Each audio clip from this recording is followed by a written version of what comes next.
नमस्कार दोस्तों, मेरा नाम है भीमा चित्रा। आज की वीडियो में मैं बात करने वाला हूं बीसी सखियों के लिए, क्योंकि पिछले काफ़ी दिनों से बीसी सखियों के लिए मैंने कोई अपडेट नहीं दिया। लेकिन आज की ये अपडेट आपके लिए उतना ही इम्पॉर्टेंट है जितना आपके लिए पानी इम्पॉर्टेंट है, जितना आपके लिए जल इम्पॉर्टेंट है। तो चलिए, इम्पॉर्टेंट चीज़ क्या है, वो बिग अनाउंस क्या हुई है, जो आज की इस वीडियो में हम आपके साथ शेयर करना चाहते हैं। वीडियो को ध्यान से देखिएगा, क्योंकि ये वीडियो आपके लिए और आपकी बीसी सखी योजना के लिए, दोनों के लिए बहुत इंपॉर्टेंट है। आप लोगों ने 58,000 पद आया था, तब से आप काम कर रहे हैं। 58,000 में समथिंग 52 से 53,000 बीसी सखियाँ उत्तर प्रदेश में कार्यरत हैं और अपने बिजनेस को, करस्पॉन्डिंग सखियाँ जो हैं वो बिजनेस को आगे बढ़ा रही हैं। लेकिन अभी भी कुछ सीटें अवेलेबल हैं। हालांकि उन सीटों को कई बार भरने का प्रयास किया गया, कुछ सखियों को भरा भी गया। अभी समथिंग 2 से 3,000 सीटें अभी भी मतलब खाली हैं। चलिए, उसकी वैकेंसी कब आएगी उसकी फिर डिटेल में बात करेंगे। लेकिन यहाँ पर जो सबसे बड़ा चैलेंजिंग पॉइंट है, सबसे बड़ा मुद्दा है बीसी सखियों का, क्या हमें मानदेय कंटिन्यू मिलेगा, क्या हमें मानदेय हर महीने मिलता रहेगा।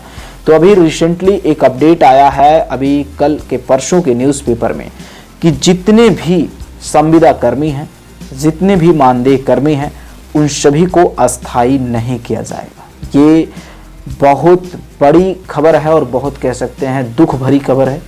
कहा गया है उत्तर प्रदेश में कार्यरत जितने भी संविदा कर्मी हैं, जितने भी अंडरटेकर या फिर जो भी अस्थायी कर्मचारी हैं, उनको अस्थायी नहीं किया जाएगा।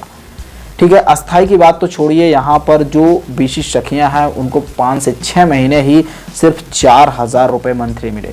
बस उनका ये मांग था कि 4,000 रुपये पूरे जब तक कार्यरत हैं हम तब तक कर दिया जाए, हमें अस्थायी या फिर करने की ज़रूरत नहीं। लेकिन सरकार क्यों नहीं कर रही है, यहाँ पर प्रश्न ये आता है कि जो अस्थायी कर्मचारी हैं उनको जब फिक्स वेतन मिलने लगता है तो वो फिर से मांग करने लगते हैं अस्थायी होने की, और वही सेम एक चैलेंजिंग पॉइंट हो जाता है। इस चीज़ को सरकार के सामने चुनौती का सामना करना पड़ रहा है। इसीलिए सरकार ने कहा कि हम जो भी अस्थायी कर्मचारी हैं उनको अस्थायी नहीं करेंगे। रही बात आप लोगों की, तो आप लोगों की रिपोर्ट गवर्नमेंट तक ये जाती है कि आप लोग ठीक ठाक अर्निंग कर रहे हैं। कुछ चंद सखियां ऐसी हैं जो कैमरे में आने के चक्कर में, न्यूज़ में आने के चक्कर में वो ये बयान दे देती हैं कि हमारी तो कमाई ठीक चल रही है, मैं 15 से 20 हज़ार महीना अर्निंग कर लेती हूँ, मेरी कमीशन बन जाती है। तमाम स्पेक्ट्रा ऐसी बातें सामने निकल कर आती है, आप लोगों ने फील भी किया होगा। तो यही मोटा मोटी जो गवर्नमेंट आंकड़ा लेती है, यही आंकड़ा वो ऊपर तक पहुंचा देती है। इससे क्या होता है, जैसे मैं मान लो 20,000 महीने कमा रहा हूं और मैं कहूं कि हर यूट्यूबर 20,000 महीने कमा रहा है, तो एक आंकड़ा हो जाता है। तो इसी तरह से अगर किसी 2-4 बहनों ने, बीसी सखियों ने ये बयान में कह दिया कि मेरी 15 से 20,000 रुपये कमीशन बन जा रही है, ठीक ठाक मैं अर्निंग कर ले रहा हूँ या कर ले रही हूँ, तो उसी के अकॉर्डिंग ये गवर्नमेंट समझ लेती है कि आप लोग अपनी जीविका चला रहे हैं। सरकार आपको धनी बनाने के लिए बीसी सखी का काम नहीं दी है, या फिर आपको महाराजा या राजा बनने के लिए ये काम को नहीं दी। उसका उद्देश्य है कि निसहाय निःशक्त जो महिलाएं हैं, 1-1 रुपए के लिए परेशान हैं, जिनके पास कोई काम नहीं है, वो महिलाएं काम करें और एक स्वरोजगार के रूप में 5 से 6 हज़ार रुपये कमा के अपने जीविकोपार्जन करें। और इस उद्देश्य में आप लोग ना रहें कि आप इससे लखपति बनने वाले। हालांकि स्वयं सहायता समूह में लखपति योजना चलाया गया था, लेकिन वो सभी को लखपति बनाने की योजना नहीं थी, चंद लोगों के लिए। इस बात को आपको समझना होगा। तो मेरा कहने का मतलब यही है, मैं बातें ज़्यादा करता हूँ, हालांकि कुछ लोगों को बुरा भी लग रहा होगा, बट मुद्दे पर आता हूँ। मुद्दे की बात यह है, जो अपडेट है, जो मैंने रिसर्च किया, जो मैं जानकारी दे रहा हूँ कि यही है। फिलहाल अभी तक आप लोगों के लिए ऐसा कोई अपडेट नहीं है कि आपको हर महीने 4,000 मिलेंगे। बस आपकी सेविंग अर्निंग वही है कि आप अकाउंट खोलिए, आप लोगों का जीवन बीमा करिए, उसी पे आपको कमीशन मिलेगा। आप पैसे जमा करिए, पैसे ट्रांसफ़र करिए, उन सभी पे 102%, 3% जो आपके कमीशन बनते हैं, वही आपके कमीशन आपकी कमाई होगी। इस बात को आप लोग समझ लीजिए।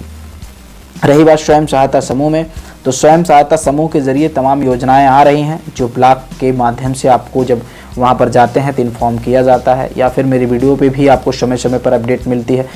तो ये सारी चीज़ें थी जो कहीं ना कहीं आपको जानना चाहिए और मेहनत से काम करना चाहिए।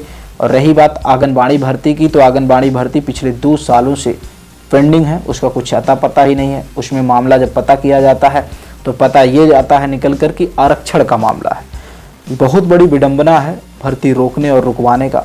तो बहुत चीज़ें ऐसी हैं जो कैमरे के सामने नहीं बताई जा सकती, बट हाँ कुछ चीज़ें तो बताई जा सकती। तो इस तरह से ये क्रियान्वयन हो रहा है। आपके मन में जो भी प्रश्न होंगे, जो भी सवाल होंगे, आप लोग कमेंट करते रहिएगा। आगे हम आप लोगों के लिए समय समय पर अपडेट लाते रहेंगे। तो चलिए आज की वीडियो में इतना ही दोस्तों, और आपके जो भी प्रश्न हैं आप कमेंट कीजिएगा, और नए हो चैनल को तो सब्सक्राइब करिएगा सही वीडियो देखने के लिए। यूट्यूब पे आपको लाखों वीडियो मिलेंगी, पर कितनी सही है ये आपको भी पता और हमको भी पता है। तो चलिए दोस्तों आज के लिए इतना ही। दीजिए अपने भाई भीमा चित्रा को इजाज़त। नमस्कार, जय हिंद।